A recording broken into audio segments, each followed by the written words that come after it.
अस्सलाम वालेकुम। सूरह अहज़ाब की आयत नंबर 33 में अल्लाह ताला ने फरमाया है, और अपने घरों में ठहरी रहो और बेपर्दा ना रहो जैसे अगली जाहिलियत की बेपर्दगी। इसी आयत पर अमल करते हुए मैंने कोशिश की है कि मैं कोई जॉब ना करूं और घरदारी की जॉब को बाखूबी निभाऊं। मगर आजकल की महंगाई के दौर में अपने घर वालों के लिए भी कुछ करना चाहती थी और अल्लाह के अहकाम को भी नहीं छोड़ना चाहती। तो अल्लाह ताला ने घर बैठे ये चैनल बनाने की तौफीक दी। आखिरत के साथ साथ दुनिया में भी कामयाबी ज़रूरी है ताकि किसी को तंग ना करें। तो आप मिलियन व्यूज़ और सब्सक्राइबर रखने वालों को तो सब्सक्राइब करते हैं, मेरे इस चैनल को भी सब्सक्राइब करें और व्यूज़ दें, ताकि आपको भी दुनिया और आखिरत की कामयाबी मिले। किसी के चैनल को सब्सक्राइब करने से भी उसकी मदद की जा सकती है। तो प्लीज़ आज ही से मेरे इस चैनल को सब्सक्राइब करें और वीडियोस देखें, ताकि सवाब के साथ साथ अपने घर वालों की मदद भी कर सकूं। आज का सबक शुरू करते हैं। पनाह मांगती हूँ अल्लाह की शैतान मदूद से। शुरू अल्लाह का नाम लेकर जो बड़ा मेहरबान नहायत रहम वाला है।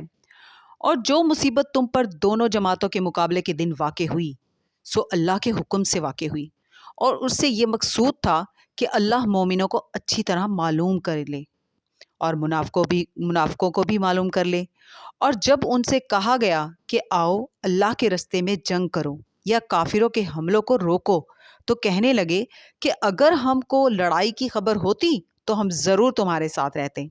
ये उस दिन ईमान की निस्बत कुफ्र से ज़्यादा करीब थे। मुंह से वो बातें कहते हैं जो इनके दिल में नहीं है, और जो कुछ ये छुपाते हैं अल्लाह उससे खूब वाकिफ़ है। ये खुद तो जंग से बचकर बैठ ही रहे थे, मगर जिन्होंने अल्लाह की राह में जाने कुर्बान कर दी, अपने उन भाइयों के बारे में भी कहते हैं कि अगर हमारा कहा मानते तो कत्ल ना होते।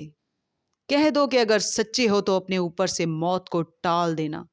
जो लोग अल्लाह की राह में मारे गए उनको मरे हुए ना समझना। वो मरे हुए नहीं हैं, बल्कि अल्लाह के नज़दीक जिंदा हैं और उनको रिस्क मिल रहा है। जो कुछ अल्लाह ने उनको अपने फजल से बख्श रखा है उसमें खुश हैं। और जो लोग उनके पीछे रह गए और शहीद होकर उनके में शामिल नहीं हो सके, उनकी निस्बत खुशियां मना रहे हैं कि क़यामत के दिन उनको भी ना कुछ खौफ होगा और ना वो गमनाक होंगे। सदाकल्लाहुल अज़ीम। कल इंशाल्लाह फिर मिलेंगे। अल्लाह हाफ़िज़।